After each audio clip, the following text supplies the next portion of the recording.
Hi everyone, thank you for joining us for our first webinar on telecommunications and technology.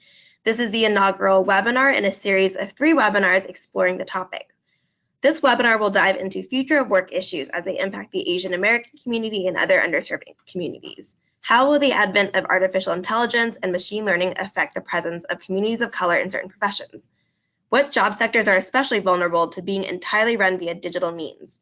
These questions will be explored on this webinar. This webinar is recorded, and we will send out the recording and the presentation after the webinar. We will have Q&A at the end, so you can use the chat box or questions box to send your questions, or you can raise your hand to have your line unmuted so you can ask the question yourself. If you have questions during the presentation, please also use the chat box or questions box to send us your questions, and I will repeat these instructions once we get to Q&A. So without further ado, I want to turn it over to our speakers. Today's webinar will be moderated by KJ Bagchi, who's our Senior Counsel for Telecommunications, Technology, and Media at Asian Americans Advancing Justice, AAJC. KJ has broad experience providing counsel and policy advice for elected members at the local, state, and federal levels. He worked as legislative counsel at the DC City Council and for former Congressman Mike Honda. He's drafted legislation in a variety of areas, including juvenile justice, immigration, and consumer protection.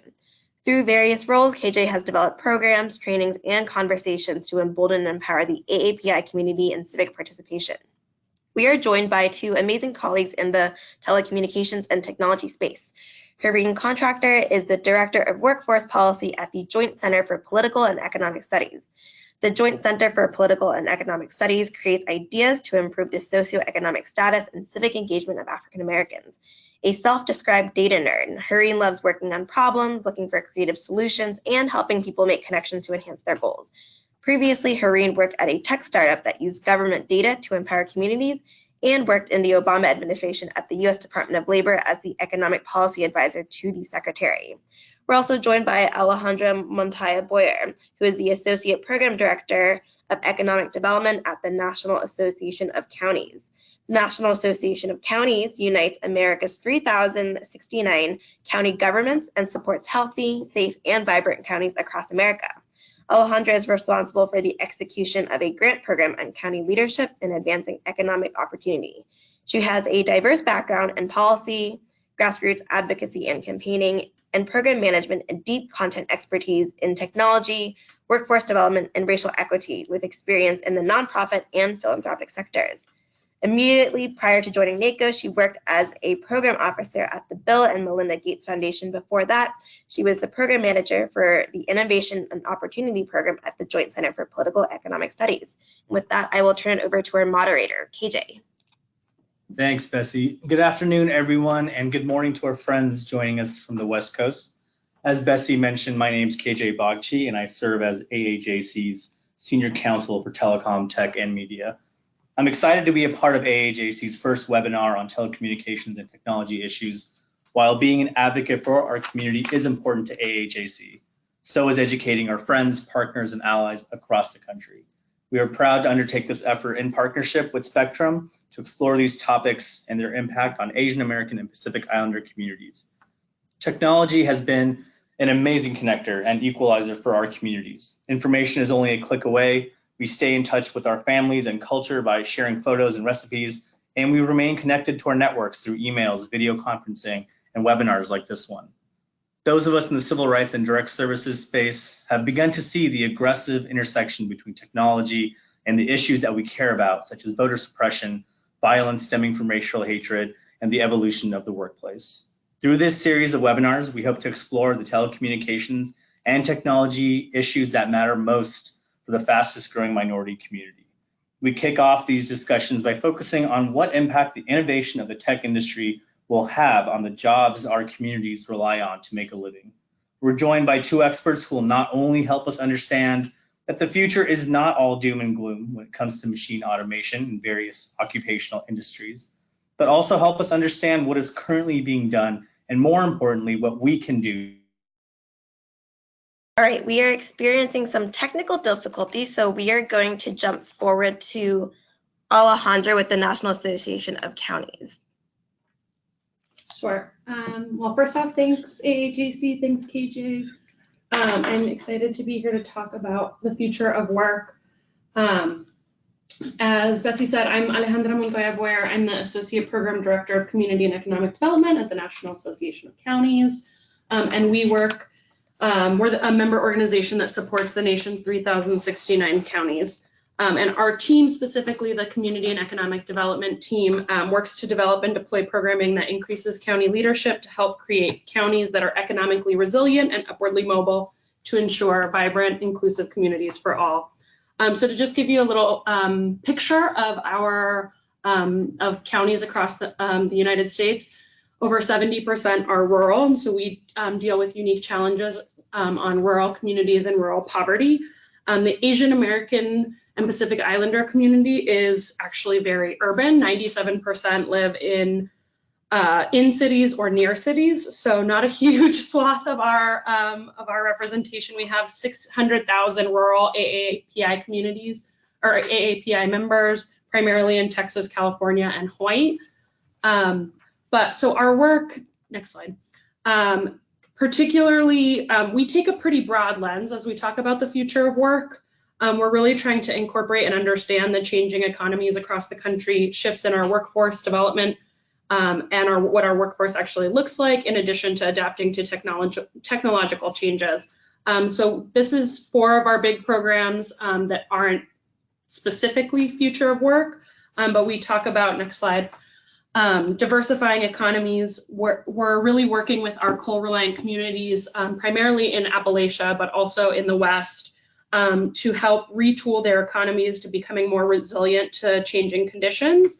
And we really look at this not as a political conversation, but more around the fact that there are changes in the economy that we need to be prepared for. Our coal-dependent communities face major challenges. 87% of coal jobs were lost in the Appalachian region.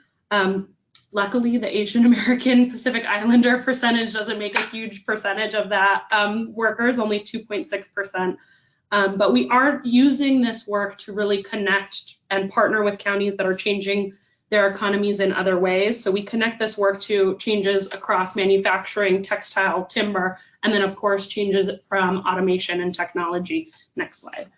And we really connect this deeply to our renewable energy conversation. And the renewable energy work that we do doesn't immediately scream future of work and technology, but it's actually a huge growing opportunity for how we understand the workforce across the country. The clean energy economy is a growing source of jobs, over 4 million jobs in clean energy. The renewable energy sector employs about the same as the telecommunications industry, so that's how it's growing. And we've seen particular spikes in solar and wind. And so the solar sector has grown by almost 25%, and the wind energy job sector has grown by 16%. And we at NACO partner with the Solar Foundation to recognize counties that are increasing their workforce training and opportunities around solar energy, and really looking at the opportunities and transitions from coal industry or other, as jobs change, what are the opportunities that we can retool and really give people new opportunities in the renewable sector. And the AAPI community is actually doing really well when it comes to solar and wind. 1 in 10 jobs in solar and wind are Asian American workers. And so there's growing opportunity, especially if we're able to connect the folks that are, have skills in manufacturing or other jobs that are going to be impacted by automation. There are opportunities if we're able to connect to the renewable sector, particularly on the West Coast, where we're seeing huge increases there. Next slide. So next, we have a program that's a partnership with the Department of Transportation around connected and autonomous vehicles. We've created a toolkit for counties. So not a lot of people know, and I certainly didn't before working at NACO, that counties actually invest, we own and maintain 45% of public roads, 1 in every 4 bridges. And 27% of public transportation is run by county government. Counties invest more than $122 billion in infrastructure around transportation. And one of the challenges that autonomous and connected vehicles may pose is around driving occupations, delivery, truck drivers, bus drivers, taxis, chauffeurs, all could be heavy hit. We're seeing that this is disproportionately impacting low-income people. 93% of drivers possess less than a bachelor's degree. And though Asian Americans don't hold a huge percentage of these jobs, only 1.52%, Asian Americans do over-index in as taxi drivers and chauffeurs. So there's going to be huge implications here. And so with this toolkit, we've created some resources for county governments to be able to increase opportunities, and particularly around local workforce. So not only just the maintenance and testing of the technology, but also to train engineers, planners, lawyers. There's a huge opportunity here, and there's a good example in Contra Costa, California. They partnered with their transportation authority to create a hub for technology and connected to transportation, and they're using this hub to train workers for these potential new jobs. And though it's really new, it's a good start and a good example of work that can to help create work for new jobs. Next slide. So we also, our county's Futures Lab developed a report on the rise of the gig economy. This is hugely connected to the future of work. Just for some, statistics, 24% of Americans earn some income from the economy, with 44% of gig workers claiming that's their primary source of income. This is a huge shift over the past 10 years, with projections up to 9.2 million jobs in the gig economy by 2021. And this is presenting a huge challenge for the workforce. There's a lot of conversations that people are being given new opportunities to new jobs, to jobs that they can manage themselves. They're their own boss, and they just can, set up an account for Uber, set up an account for Lyft, which can be great opportunities. But there presents some challenges, particularly around the way that our infrastructure around work and workforce and our social safety net are created. So right now, for example, our the way that we fill out taxes, individuals fill out taxes, there's not really a category for gig workers to be able to accurately depict their work, and more challenging, they're not paying taxes out of every paycheck. And so at the end of the year, when they do their taxes, it can be a huge hit on their income. The other question around portable benefits has arisen. Folks that participate in the gig economy typically don't have access to the benefit structures that a traditional workplace has. And so Allegheny County, which is Pittsburgh, and the challenges from the Rust Belt are pretty well documented. Allegheny County is trying to understand this shift in their workforce. They saw, after the loss of manufacturing jobs, they saw a huge increase of folks driving for Uber and Lyft. But they also saw that the average incomes were decreasing. So in 2015, the average driver brought home only $20,000 or $12,000, which is down from $20,000 in just the year before.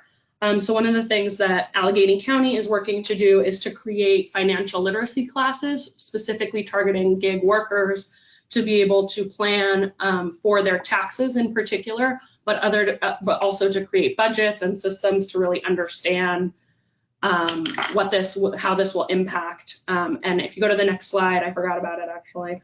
This is just some statistical mapping of the gig economy across the country that NACO did by county. So we're seeing a lot of concentration in the South and the West, and particularly in counties that are losing jobs in other sectors, like I mentioned with Pittsburgh, loss of manufacturing jobs. And so all of this to say that the conversation around the future of work is much more complex and complicated than I think people tend, and particularly the media often portray it. The conversation focuses heavily on the loss of jobs, particularly just due to automation, but we're also seeing large shifts in our economy, the way we work. And so at NACO, we've taken a broad lens of what our conversation around the future of work to include the 4 programs, or the 2 programs and 2 bodies of research that I mentioned. But then lastly, if you go to the next slide, we're taking on a much larger project around and research around local economies and the future of work. We've created a partnership with Walmart. They, in partnership with McKinsey, did this huge study, probably one of the most used studies around the impact of the future of work on local economies, and did a county level kind of detailing of job loss and job growth across the country. So this map, as you'll see, shows that, so we're seeing, and this is not just the future of work, this is economic and culture shifts across the country, but we're seeing huge concentrations in mega cities. So 60% of job growth by 2030 will be concentrated in 25 cities, with huge challenges across rural America. And this presents a huge challenge for rural poverty and our rural economies. But it also presents huge challenges for what this means around conversations of, zip code being a part of our destiny, or demographic challenges, and really being able to connect those larger conversations to the future of work. And if you go to the next slide, this will show some of the breakdown of industries that are being impacted. We're seeing huge impacts at the food service levels, office support, production work, which are probably not surprising if we think about the types of jobs that are able to be automated. Now, I want to acknowledge that right now, most jobs would not be fully automated to where someone would lose their job entirely. Only 5% of jobs would be completely removed, but we're talking much more about jobs where they're doing half and half technology supported work, or some percentage, but that still presents challenges for folks that aren't effectively trained or upskilled to be able to use the technology that that's automating work. And so to just give an overview of what we're really trying to look at, if you go to the next slide, we're really trying to look at what does it actually mean for counties and local governments? What can counties do? This is a kind of strange little infographic trying to really just get at the fact that local governments have, depending on where you are in the country, have really different sets of power. And so really trying to underscore, and this research will really give us the ability to be able to understand what county assets can impact economic resilience, what are the connections to the local economy, to health indicators, to educational attainment, transportation access, that we're really trying to understand what local government can do. And there's, I'm going to point to a county that's really doing some interesting work, and it's one of our rural counties, which is rare. So Garrett County, Maryland, which is about 2 hours from here in Washington, D.C., about an hour and a half from Pittsburgh. They, in 1996, Bosch and Lomb, which is one of the big coal companies, shut down. They lost basically their entire workforce, lost their job. Half the county's manufacturing base was disabled. And so in response to this, the Garrett County went through a huge community action plan. They spent basically 10 years setting up infrastructure to be able to react to shifting economies. They partnered with local government, with other local governments, with counties, with the Garrett College, which at the time was definitely not set up to upskill. And they really focused on 2 specific things. They partnered with the Maryland local network for broadband connectivity, which we can all talk about how critical that is, particularly in rural and tribal communities. Access to broadband to be able to grow entrepreneurship in their county, to ensure educational success. So that was the first aspect of what they did. And then the second big, they created this Garrett County Information Enterprise Center, which was basically a tech incubator, which in a rural county is almost unheard of. They created this incubator to be able to partner with Garrett College and really support local entrepreneurship. And they were able to transition. So Garrett County at the time, this was in the 2000s, they were able to move from a community that had lost all of their jobs and were really requiring people to either drive and commute to Washington, D.C. or to Pittsburgh. They were able to transition the majority of their workforce to their local community. And they've continued workforce development efforts and created a career pathways program for underserved communities, particularly there. So that's just one county to point to, and I can provide more information. But I really want to focus on two things as I transition to a call to action and what we can do. One, NACO really, and I really look at the future of work as a civil rights issue. These are conversations that can challenge the way that we think about demographic changes, immigration, access to affordable housing. Like, there are so many things that are impacting our local economies right now, but the understanding of the future of work and the inclusion of this conversation and the impact that this will have on our workforce is one of, I think, the most critical civil rights issues we will have. Communities of color and low income rural communities will be heavily hit, and we need to be able to build this awareness. And one of the challenges for the civil rights community is to really understand that, one, our traditional workforce boards are, most of them, not well positioned to be able to handle this change. There are examples of counties and local governments and states that are trying to incorporate this into our thinking.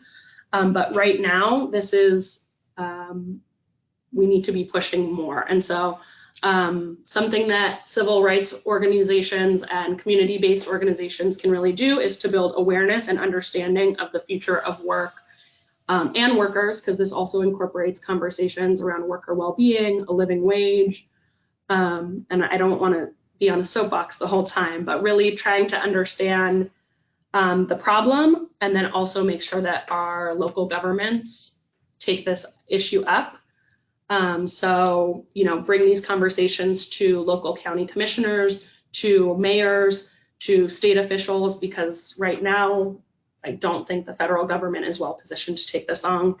And then lastly, I just wanted to call out, if you go to the next slide, a call to action around disaggregated data. I'm using this infographic from the AAPI data center, I think, that is showing the breakdown of percentage of Asian Americans below poverty, to really underscore the fact that Asian Americans and Pacific Islanders get painted with a broad brush, that everybody is economically successful with degrees and good paying jobs that are going to push through the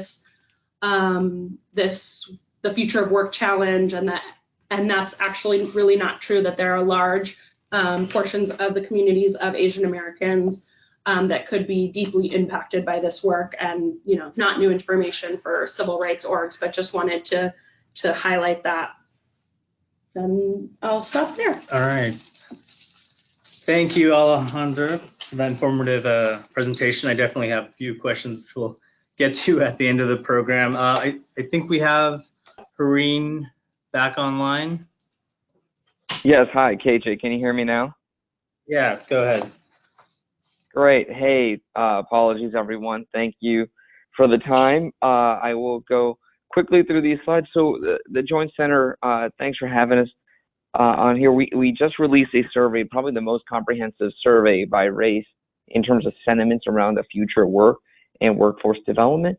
And so we oversampled a lot of communities, so we're able to get really dive into deep understanding what communities of color felt about the coming change and the current change in nature of work. And so I'm going to talk a little bit about some of the results that stood out, in particular for Asian Americans and I'm sorry if it looks like some of the graphics might be cutting out a little bit. So just so you know, not the dark blue, but the lighter blue is Asian American in these charts. So Asian Americans tend to be more positive about technology changes. So right now we asked about how they see technology change their current work environment.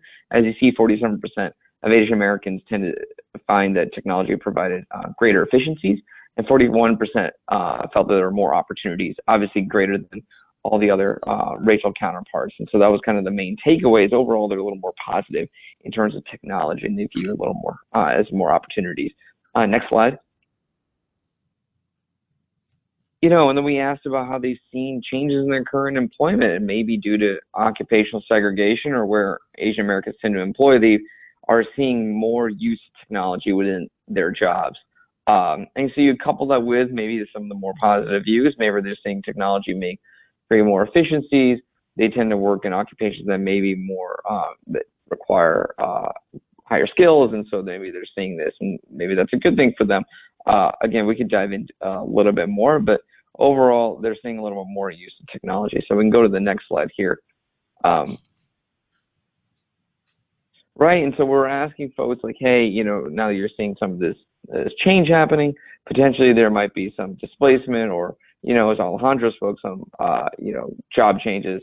And so we asked specifically for folks who had some college or less, so those who graduate high school, what would they need to obtain additional training? And so overwhelmingly, so these are Asian Americans who have less than, college degrees.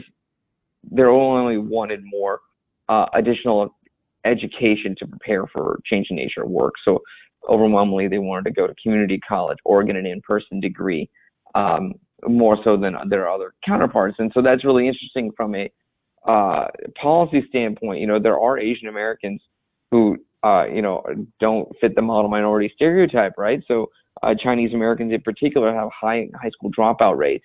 And so if you're trying to talk about different policy levers to help support different communities during the change in nature work, and we're going to get to some of these policy levers later, but looking at some of these responses, in particular for Asian Americans who have some college or less, the demand to get 2 years or 4-year degrees is really high. So next slide. And then you compare it here to all respondents, right? And it's still relatively high in terms of Asian American responses, but overwhelmingly more so for the 4-year master's degree, master's degree. But still high with a community college, and a variety, in particular for all respondents, online education, such as Coursera. So they're a little more higher to get. The demand for training is there. So go to the next slide. Here's what is interesting is that if you want to do some more training, like what would they want? It seems like they want their employer to provide more training, right? So Asian Americans, again, 85% overwhelmingly want their employer sponsored training, or they want their employer to provide tuition subsidies, or for them to pay for their time spent on training. And this is interesting, right? So like coupling this with what we know in economics to be true, that there has been a large diminishing investment in training by employers. This effective on-the-job training has dramatically been reducing over the last 2 to 3 decades. And I think Asian Americans, rightly so, feel that employers are responsible and they should be providing this in terms of this notion of a skills gap. If there is one, they feel that the employer should be the one to fill in that gap, rather than them going out the opportunity cost and spending time either on the job and then trying to do education part-time to upskill themselves or prepare for the changes of nature of work. And so I think that was really interesting here in particular. So we go to the next slide. In terms of who folks hold responsible, in terms of like what they see should be preparing for the change in nature of work, and Asian Americans feel that the employers and the federal government probably hold the most responsibility in this preparation, rather than like individuals or educational institutions. So that also is interesting. And then if we go to the final slide in terms of responsibilities, And we particularly wanted to call out high income workers here because I thought these were important. A lot of people right now in terms of 2020 are talking about these grand ideas in terms of displacement tax or UBI or free community college or guaranteed jobs, right? And I wanted to isolate on high income workers because you see workers of color, our respondents of color overwhelmingly favor these policies to respond to displacement or the change in nature of work. And that was interesting because I think, and maybe this is my ignorance, I would thought that high income Asian American respondents would not be in favor of some of these, more broader government policies, but overwhelmingly they are. And I think this has strong implications, and you can see the group that does not believe in government policies to address these issues. And there's a huge split between people of color and whites here. And I think this is important because I'm not sure I believe in this notion of like the robots are coming and taking all our jobs, but we do see from this survey that there's more processes within jobs that are changing and require additional skills or digital skills. And we wanted to isolate on what people felt was the most appropriate way to prepare for the changing nature of work. So I know that was rather quick, but I wanted to leave you with some of this data and also address any questions that you have for me or Alejandra. So thank you for the time and opportunity. All right, great. So before, give folks a chance to ask questions. Hi, everyone. We're going to start Q&A. And the way you can ask questions is either to type in your question to the questions box or chat box, or if you raise your hand, we can unmute your line and you can ask the question yourself. So again, you can type it into the questions box or chat box, or raise your hand to have your line unmuted. Great. And as folks are thinking about questions, I'll kick off the Q&A portion of the program. First to Alejandra, thank you again for the sort of in-depth breakdown of how local communities are addressing this issue. I want to connect sort of our audience, our participants today, and our community partners across the country, and connect the dots in terms of what role they should play or what role can they play in educating their own local and county governments about these issues. Yeah, absolutely. I think two things around this. One, I think in my brief time in local government so far, I think one of the things that really jumps out at me is that they are county commissioners in particular, but we partner a lot with cities and mayors, and they're very responsive to the needs of their community members. They hold town halls, they talk to their community. I mean, we have members, Garrett County actually, who I called out, the commissioner goes like door to door and talks to people, not to campaign, not to get them to vote, but to actually talk about the issues in the community, and in a rural community that can present a challenge. So I think one, they're interested in listening and hearing from members, but also, I mean, we need to make sure that the conversations around the future of work, the needs to respond to the future of work, are coming directly from the community. Because, so as Harin just pointed out, the employers should be, the conversation around upskilling, which is going to be a huge challenge. We are not prepared.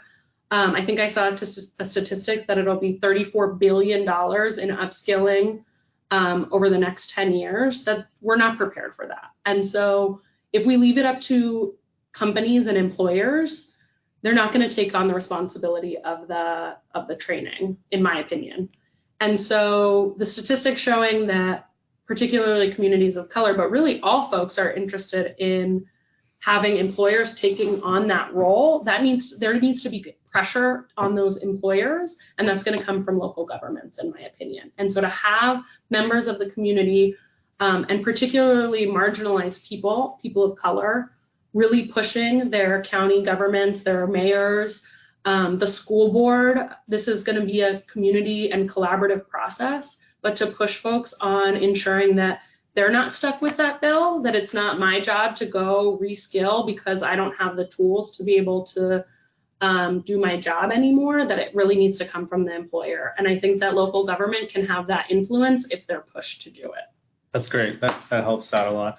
So then I guess, I mean, it sounds like there needs to be some sort of sense of urgency from our communities to sort of get caught up to speed on these sort of the issues around future of work so that they can educate local government or their county commissioners. So, Harin, I guess I'd want to know, based on your research, which communities seem to feel that sort of sense of urgency around future of work issues, and how do we educate those that may not seem as sort of ready or prepared to start that education process with their local government?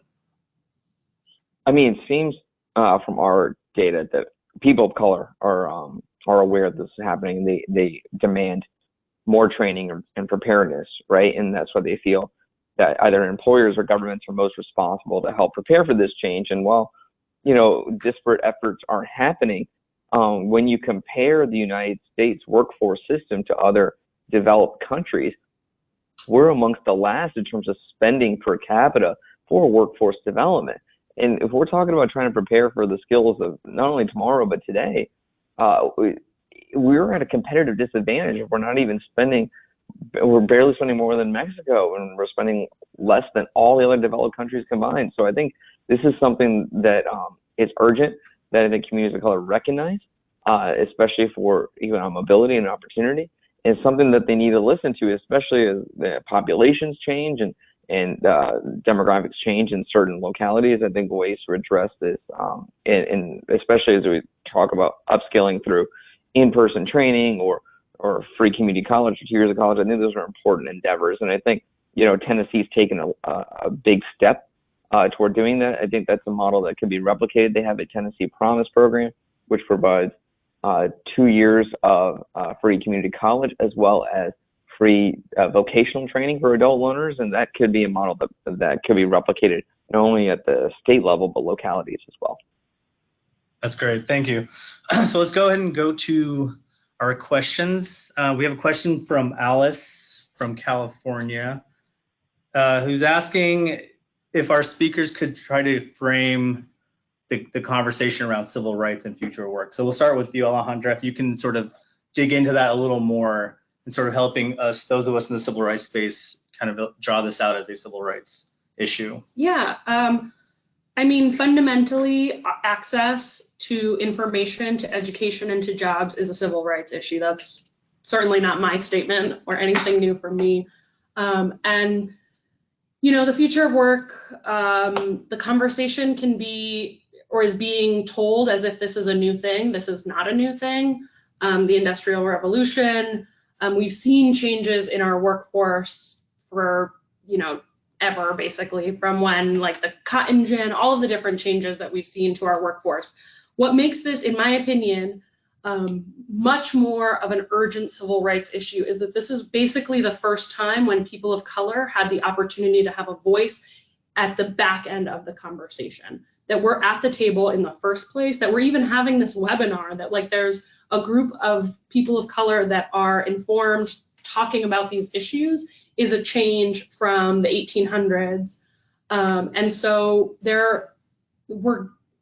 this is not anything different, or this conversation, in my opinion, what makes it a civil rights issue is that access to jobs, which is the, building blocks for economic success, for political participation, everything, for a voice in everything that we do. We need to be, at least economically stable enough to maintain our health, and to give our kids the best opportunities they have. All of those things are things that we've been fighting for generations. And this is just another way in which we look at access.